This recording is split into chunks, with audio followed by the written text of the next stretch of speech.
A gente já te conta que o endividamento das famílias brasileiras atingiu o maior nível em 16 anos, isso aqui no Brasil, no país. E segundo especialistas, com a taxa básica de juros ainda num patamar bastante elevado, está cada vez mais difícil se livrar das contas a pagar. Vamos ver na reportagem do Gustavo Zanfer.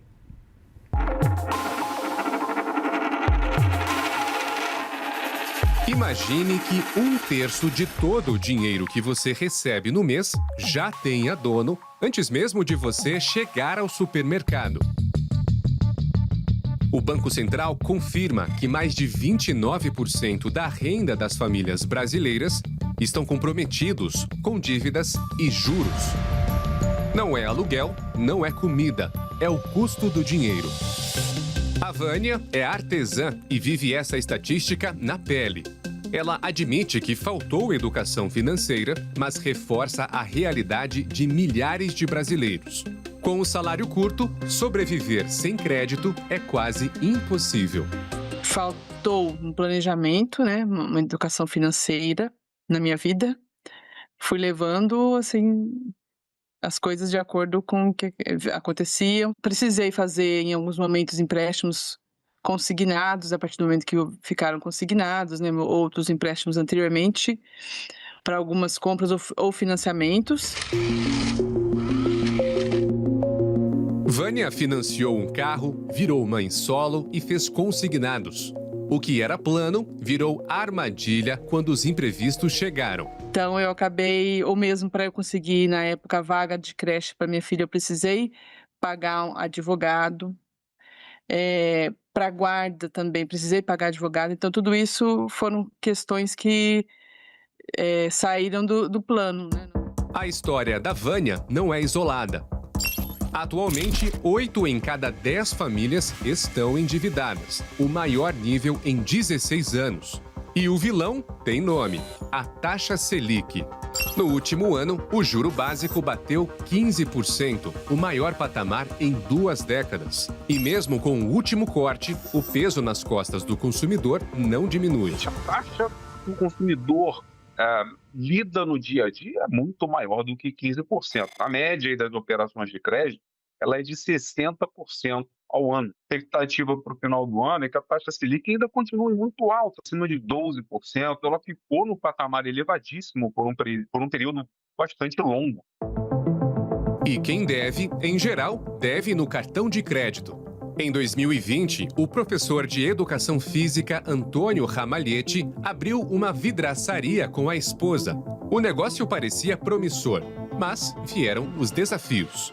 Eu brinco que a gente vem trabalhando para pagar a conta, porque desestruturou todo o emocional ali. Então foi dívida desde empréstimo, empréstimo para poder sanar os custos da empresa, entregas de clientes, pagamento de funcionário. Cheguei a usar meus cartões de crédito, tinha cartão com limite alto, limite de 10, 15 mil reais.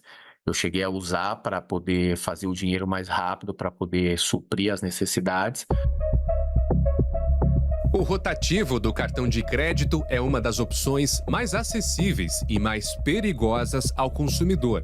Ele é adicionado automaticamente quando o consumidor paga só uma parte do valor total da fatura até o vencimento. E os juros médios cobrados pelos bancos neste tipo de operação subiram para mais de 400% ao ano em fevereiro, segundo os dados do Banco Central. As pessoas pegam esse crédito, só que como os juros multiplicam demais, o que já estava faltando lá no orçamento acaba realmente causando um grande déficit orçamentário aí. E a dívida mais perigosa, né? É o grande vilão, porque se você parcela um rotativo aí, a sua dívida pode quadriplicar em um ano. Os economistas têm um nome para o que está acontecendo: renda sequestrada. Quase 30 centavos de cada R$1 que o brasileiro ganha não circula. É aquele dinheiro que o consumidor tem que ceder para o sistema financeiro para abater juros. Não vai para o comércio, não vai para serviço, não aquece a economia. Eu fiz vários consignados e algumas renovações que era para onde você pegava um troco para respirar. Então eu sempre trabalhei muito. Minha primeira aula de personal é 5h30 da manhã, eu chego em casa às 11 da noite. E a sensação era que assim, eu trabalho e não vejo dinheiro na minha conta. Essa bola de neve, porque a gente vai já pagando além, né, um valor bem mais alto com juros, então isso já vai te tirando as condições. Especialistas são enfáticos. O endividamento tem dois pais: os juros altos, que estão fora do controle do consumo, e a falta de educação financeira, que pode ser trabalhada. E a gente fez uma pesquisa para entender qual que é a intenção dos brasileiros para esse ano, e 8 em cada 10 das pessoas entrevistadas disseram que vão buscar educação financeira para evitar entrar numa bola de neve novamente. Então, a gente vê sim que existe um interesse, porém, infelizmente, a gente também vê que juros e essas contas essenciais, elas estão apertando um pouco mais o orçamento, tornando mais difícil sair do endividamento.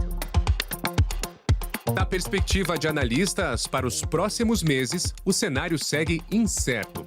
Com o fiscal pressionado e conflitos internacionais no radar, como a guerra entre Estados Unidos e o Irã no Oriente Médio, a chance do brasileiro retomar o poder sobre o próprio salário ainda parece distante. A gente passa por um desequilíbrio fiscal grande ao longo dos últimos anos, o déficit público é elevado, a dívida pública é elevada, isso também pressiona a taxa de juros. Então a gente precisa desaquecer a economia, não tem jeito, para desacelerar a inflação e também fazer um ajuste fiscal. Com essas duas coisas em conjunto, a gente pode ter uma taxa de juros menor e aí, consequentemente, você tem um custo de crédito mais barato, você vai aliviando o consumidor ao longo do tempo.